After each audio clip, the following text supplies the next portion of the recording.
Buenos días, familia. Seguimos en nuestro devocional del Salmo 91 y hoy estamos con el verso 5 y 6. Te lo voy a leer. Dice: No temerás el terror nocturno, ni saeta que vuele de día, ni pestilencia que ande en oscuridad, ni mortandad que en medio del día destruye. La Nueva Traducción Viviente lo dice así: No tengas miedo de los terrores, se traduce como alarma súbita, de la noche, ni de la flecha que se lanza en el día, algo que no puedes ver, que de repente se viene. No temas a la enfermedad que se echa en la oscuridad, ni a la catástrofe que estalla al mediodía. Sí. La frase sobresaliente en estos dos versos es: no temas, ¿verdad? Dios siempre en su palabra nos instó y nos insta a no temer a pesar de cualquier circunstancia, ¿sí? El miedo no es más que incredulidad, un estado de desconfianza que si tú lo dejas crecer en tu interior te va a llevar a un grado de paralizarte e intimidarte, ¿sí? Y al intimidar tu vida, el enemigo lo que hace paraliza tu fe, ¿sí? Tu accionar, ¿sí? Anula la fe y tu corazón deja de creer y esperar.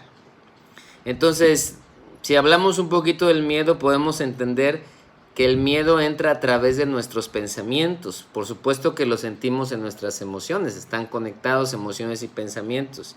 Entonces, entran por las diferentes situaciones: ¿qué va a pasar? ¿Qué va a pasar? ¿Va a pasar algo malo? Etcétera. Entonces, no está mal que tengas miedo, es completamente natural, es una emoción natural, ¿sí?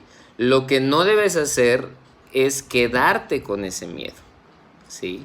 O vivir en ese miedo. Cuando venga ese miedo, lo que debes hacer es venir ante Dios y echar en oración fuera ese miedo que entró a través de tus pensamientos al corazón, y tienes que renovar por eso tu mente, tus pensamientos, y cambiar los pensamientos de miedo o incredulidad por los pensamientos de fe de la palabra de Dios. Es decir, dejar de escuchar la voz del miedo o no creerle a la voz del miedo y abrazar la voz de Dios o creerle a la voz de Dios, a las promesas de la palabra de Dios, y dejar que esas promesas retumben en tu interior, ¿verdad? Entonces, aquí el punto es: ¿qué haces con el miedo? Vemos en la Biblia tantos hombres de Dios que tuvieron miedo ante la situación. Y el Señor los afirmó, y hoy el Señor nos está afirmando: no tengas miedo, porque yo estoy contigo, ¿verdad? Y son los miedos estos que maneja estos versículos son muy, muy normales, ¿verdad? Si nos acecha la adversidad, tenemos que creer que Dios pelea por nosotros. Si nos acecha la enfermedad, que Dios es nuestro sanador, ¿sí? Si nos acecha la muerte, tenemos que entender que Dios venció la muerte y que aún después de esta vida tendremos vida eterna, ¿verdad? Aunque llegáramos a partir aquí en la tierra, dice la Biblia que el Señor tiene contados nuestros días, así que Él tiene el control de todo. Por eso tenemos que tener paz, porque hay una vida eterna, ¿sí?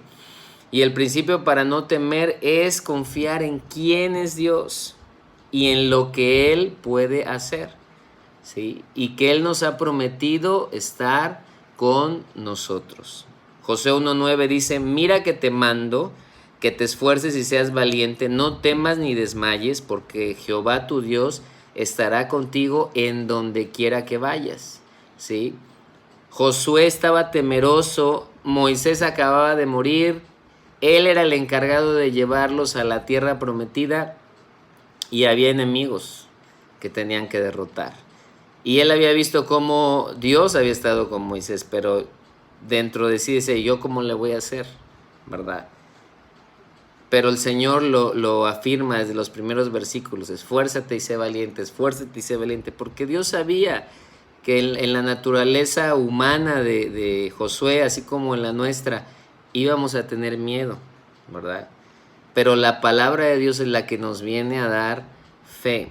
Y dice en otra versión, en la traducción viviente: mi mandato es: sé fuerte y valiente, no tengas miedo ni te desanimes, porque el Señor tu Dios está contigo donde quiera que vayas, ¿verdad?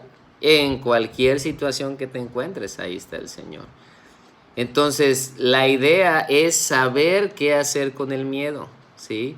Entender que esos pensamientos de miedo, ¿sí?, están ahí tratando de preocuparnos, intimidarnos, y tenemos que recurrir a la palabra de Dios, echarlos fuera de nuestra vida y decir, yo le creo a Dios por encima de las circunstancias, por muy difícil o imposibles que estén, ¿verdad? Nuestro Dios está sobre todas las cosas. Entonces el mensaje, el aliento para nosotros es que el Señor mismo, el Dios del cielo, que tiene todo el poder, que tiene control de todo, nos está diciendo a nosotros, ¿sí?, que somos tan frágiles, no temas, porque yo, que soy el Dios del universo, estoy contigo en medio de cualquier prueba. Así que si tienes miedo, ve en oración al Señor, dile, Señor, echo fuera este miedo, que no te paralice el miedo, y toma las promesas de Dios. Veíamos en los días anteriores que sus fieles promesas son nuestra armadura, ¿sí? Y con esa armadura vamos nosotros resistiendo al enemigo, ¿sí?, sus dardos. Así que eleva la fe. Que Dios te bendiga y estamos pendientes, familia.